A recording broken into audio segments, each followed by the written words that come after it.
আপনি কি সবসময় সবার ভালো চান? আপনি কি অন্যের বিপদের নিচে সবটুকু দিয়ে ঝাঁপিয়ে পড়েন? অথচ দিন শেষে দেখা যায় সেই মানুষগুলোই আপনার পেটে ছুরি মেরেছে।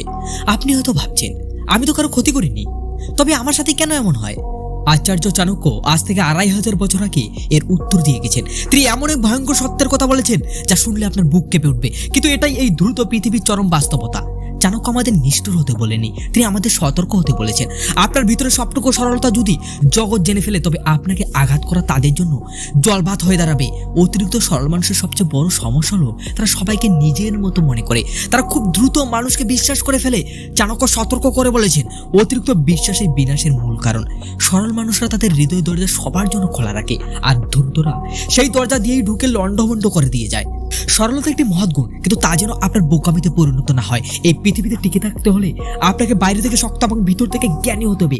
সোজা গাছ হয়ে কুড়ুলের আঘাত পাওয়ার চেয়ে বুদ্ধিমান হয়ে মাথা উঁচু করে বেঁচে থাকা অনেক শ্রেয়।